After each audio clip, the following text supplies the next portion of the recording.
नमस्कार। जय तंत्र मंत्र केंद्र में मैं आप सबका हार्दिक स्वागत एवं अभिनंदन करता हूं।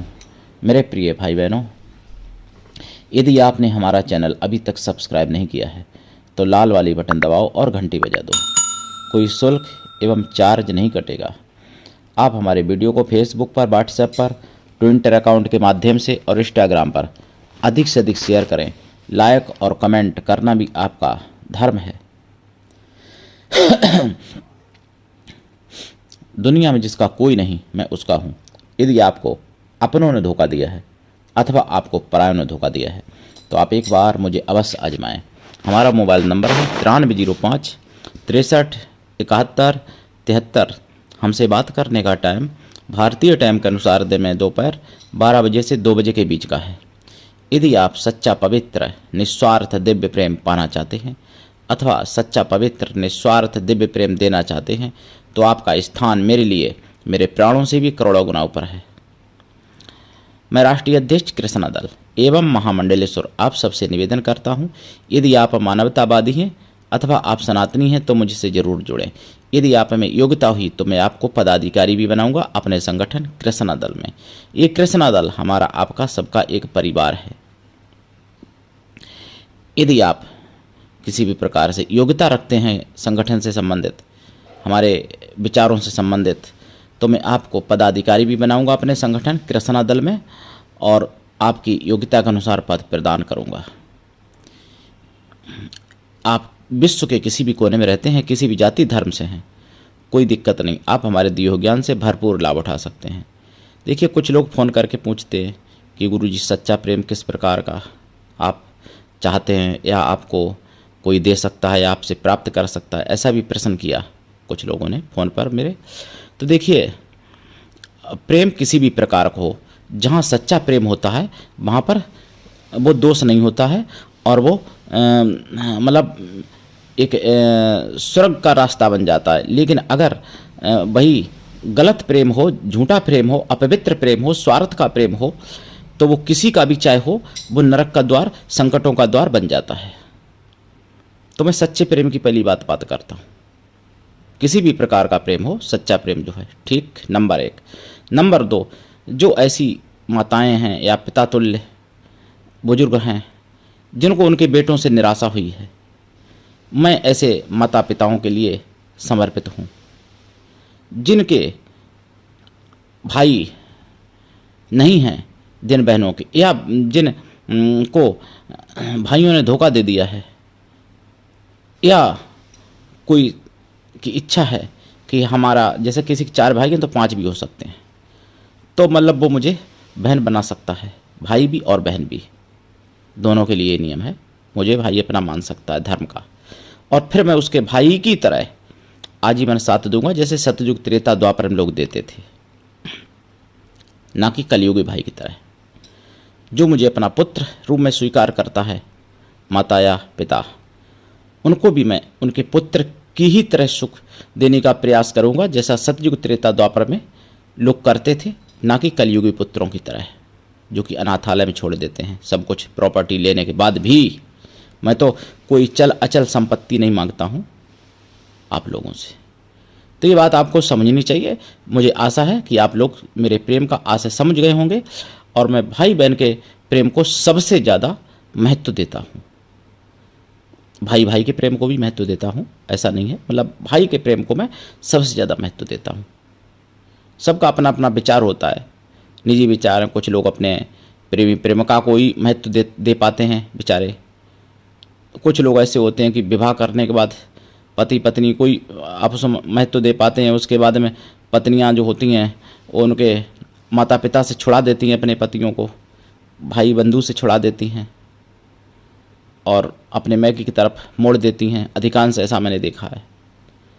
तो फिर भी वो पुरुष उन पत्नियों को संतुष्ट नहीं कर पाते हैं और उनसे संतुष्ट रह भी नहीं पाते हैं, तभी कुछ ऐसे कार्य कर बैठते हैं जो नहीं करने चाहिए।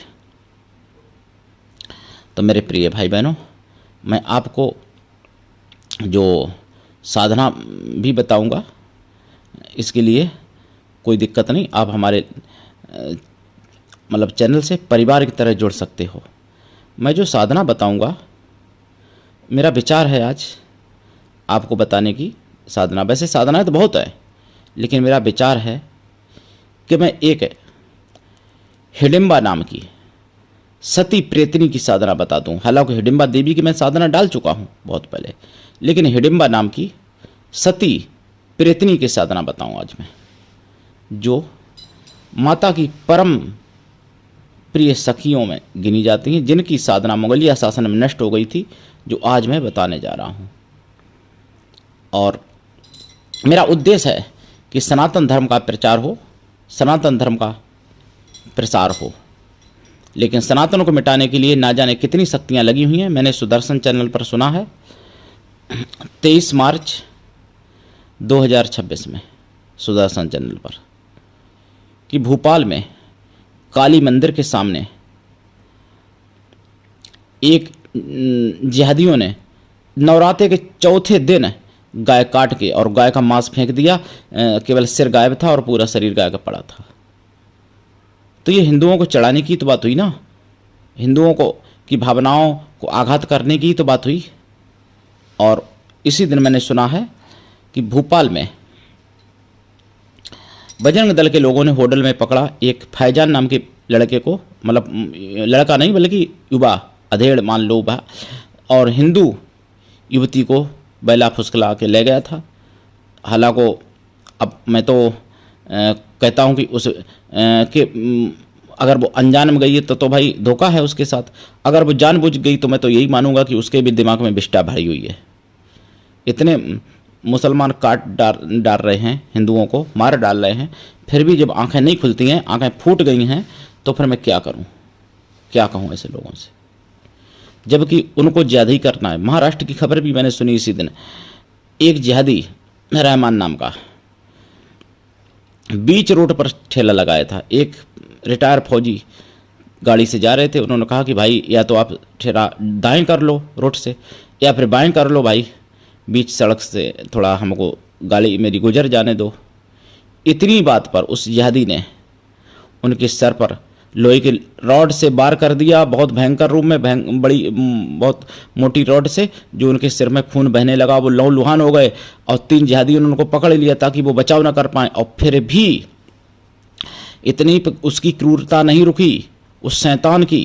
उसने खौलती हुई चाय का पूरा पतीला उनके ऊपर डाल दिया, फौजी भाई साहब के ऊपर। क्यों डाल दिया मालूम है आपको?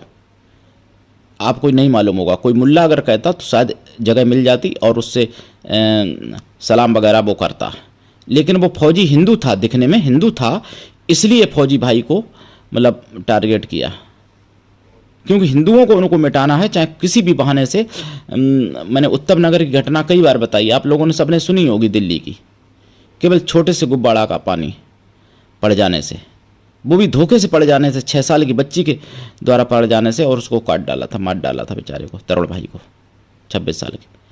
इन फौजी ने कुछ बिगाड़ा नहीं था, कोई फौजी ने गालियां नहीं दी थी। जिसने देश की रक्षा के लिए अपना जीवन लगा दिया हो, जीवन की बाजी लगाई हो, और वो ईश्वर की कृपा से खुशनसीब थे जो जीवित रहे, नहीं तो फौजी बहुत से लोग वीरगति को प्राप्त हो जाते हैं।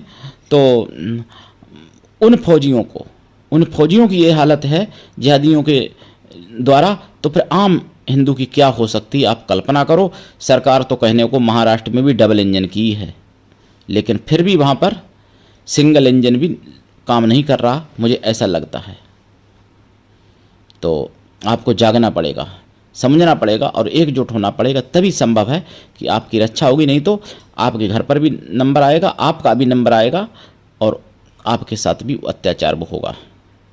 अब मैं आपको हिडिंबा नाम की जो प्रेतनी, उनकी साधना के बारे में बताऊं। देखो, साधना रात्रिकालीन है। पहली बात, साधना काल में ब्रह्मचर्य व्रत, एक टाइम भोजन, भूमि शयन परम आवश्यक है, और शाकाहारी लाइफ टाइम के लिए बनना पड़ता है।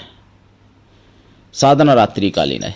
इसमें आपकी दिशा दक्षिण रहेगी या पूरब रहेगी, उत्तर भी रह सकती, कोई दिक्कत नहीं, पश्चिम नहीं होनी चाहिए। आसन आपका लाल रहेगा या काला रहेगा। दक्षिण में अगर करें तो काला करना आसन, नहीं तो फिर लाल रखना। माला रुद्राक्ष या लाल चंदन या काला हकीक या लाल हकीक की माला से इनका जाप करना पड़ता है। सरसों के तेल का दीपक जलेगा अगर घी का जलाना चाहते हैं तो घी का भी जलाएं, लेकिन एक ही चीज़ का जलाएं रोजाना साधना में। ऐसा नहीं आज घी का कल तेल का। मैं कई बार सुनता हूँ बहुत से लोग बताते हैं कि गुरुजी ये साधना एक दिन में सिद्ध हो जाती, ये हो जाता वो हो जाता है। अरे भाई एक दिन में तो कोई साधना सिद्ध नहीं होती, ये केवल झूठ और कल्पना है। नहीं तो मेरा चैलेंज है कोई मुझे एक दिन में साधना सिद्ध करवा के दिखाए, कोई यूट्यूबर। मेरा चैलेंज है, एक दिन में कोई साधना सिद्ध नहीं हो जाती है। तो ये साधन तो लंबे समय तक थोड़ा करना पड़ता है और बहुत बड़ी ये साधना है। नाम है हिडिंबा प्रेतनी, लेकिन ये देवी से कोई कम नहीं है, देवी की समान है, देवी की समकक्षता रखती हैं। ये आपको सुख सभी प्रकार के दे सकती हैं, सारे दुख मिटा सकती हैं, आपके शत्रुओं को जड़ से समाप्त कर सकती हैं और आपको सब कुछ प्राप्त करा सकती हैं। इनकी साधना में आपको पंचमेवा का भोग लगाना पड़ेगा और खोया की मिठाई का प्रसाद साधना के बाद खुद खाएं। और जो 1 लोटा जल रखेंगे साधना में, वो आप प्रातः काल जाके सूर्य उदय के समय पीपल वृक्ष पर चढ़ा दिया करें या फिर बबूल पर चढ़ा दिया करें, कोई दिक्कत नहीं है। नहीं तो पीपल पर चढ़ाएं, ज़्यादा अच्छा होगा। लेकिन उसी एक वृक्ष पर चढ़ाएं, ऐसा नहीं कि आज मैं वहाँ कर ले वहाँ। इनका जाप तो देखो वैसे 1.25 लाख करना पड़ता है कम से कम, और जाप का दशांश हवन भी करना पड़ता है। हवन का दशांश तर्पण करना पड़ेगा, तर्पण का दशांश मार्जन करेंगे आप। मार्जन का दशांश पवित्र ब्राह्मण पतिव्रता स्वासिनी स्त्रियों को भोजन करा दें अथवा पवित्र ब्राह्मण कन्याओं को भोजन करा दें। कन्या या स्त्रियां किसी भी जाति वर्ग की हो सकती हैं भोजन कराने के लिए, लेकिन मन से तन से पवित्रों एवं शुद्ध शाकाहारियों। ऐसा संभव नहीं है तो उतनी गौ माताओं को भोजन करा दें और जरूर ये कृपा करेंगी, जरूर आपको सिद्ध होंगी। प्रत्यक्ष होती हैं, वचन देती हैं। हिडिंबा नाम की प्रेतनी, इनका नाम आपने बहुत कम सुना होगा या अधिकांश तो मुझे ऐसा विश्वास है कि आपने नाम सुना ही नहीं होगा। जिनकी पूजा पद्धति इतनी बड़ी होती थी, मुगलिया शासन में नष्ट कर दी गई। इनके नाम से एक तंत्र भी होता था, हिडिंबा तंत्र। हिडिंबा प्रेतनी तंत्र होता था और एक हिडिंबा देवी तंत्र भी होता था। ये दोनों पुस्तकें नष्ट कर दी गई थी मुगलिया शासन में। जो आज मैं आपको हिडिंबा प्रेतनी की साधना बता रहा हूँ, हालांकि हिडिंबा देवी की साधना मैंने पहले ही डाल रखी है। इनके मेरे पास कई एक मंत्र हैं और इनकी साधना दिन में नहीं होगी, ये ध्यान रखना। साधना अति उग्र है, इसलिए इसमें कोई छोटी सी भी त्रुटि बर्दाश्त नहीं है और गुरु की कृपा छप्पर फाड़ होनी चाहिए, तभी ऐसी साधनाएं होती हैं। गुरु ऐसा हो शिष्य कुछ भी ना ले और शिष्य भी ऐसा हो गुरु को सब कुछ दे, गुरु पर पूर्ण विश्वास करे, गुरु के लिए समर्पित रहे और अपने मन की सुख दुख भला बुरा पाप पुण्य सारी बात बता सके अपने गुरु को। ऐसा गुरु होना चाहिए। तो इनके मेरे पास कई मंत्र हैं, वैदिक भी हैं, पौराणिक भी हैं, मतलब लौकिक और तंत्रोक्त भी हैं और सावर मंत्र भी हैं इनके, हिडिंबा देवी के, मतलब हिडिंबा प्रेतनी के। तो आप साधना कर सकते हैं। और बहुत लोग फ़ोन करते हैं कि नवरात्रे में, तो हाँ नवरात्रे में भी ये साधना की जा सकती है। पर्वों से तो शुरू होती ही ये साधना है, मतलब जैसे होली, दीपावली, नवरात्रे, ग्रहण, दशहरा इत्यादि। तो करें साधना, लाभ उठाएं। और आप सबका चैनल है, अपना चैनल समझ के इसको आगे बढ़ाइए। सनातन धर्म की आवाज़ इसलिए जन जन तक पहुँचाइए, जागते रहिए और दूसरों को जगाइए। आज के लिए इतना ही, धन्यवाद। जय श्री राम, हर हर महादेव।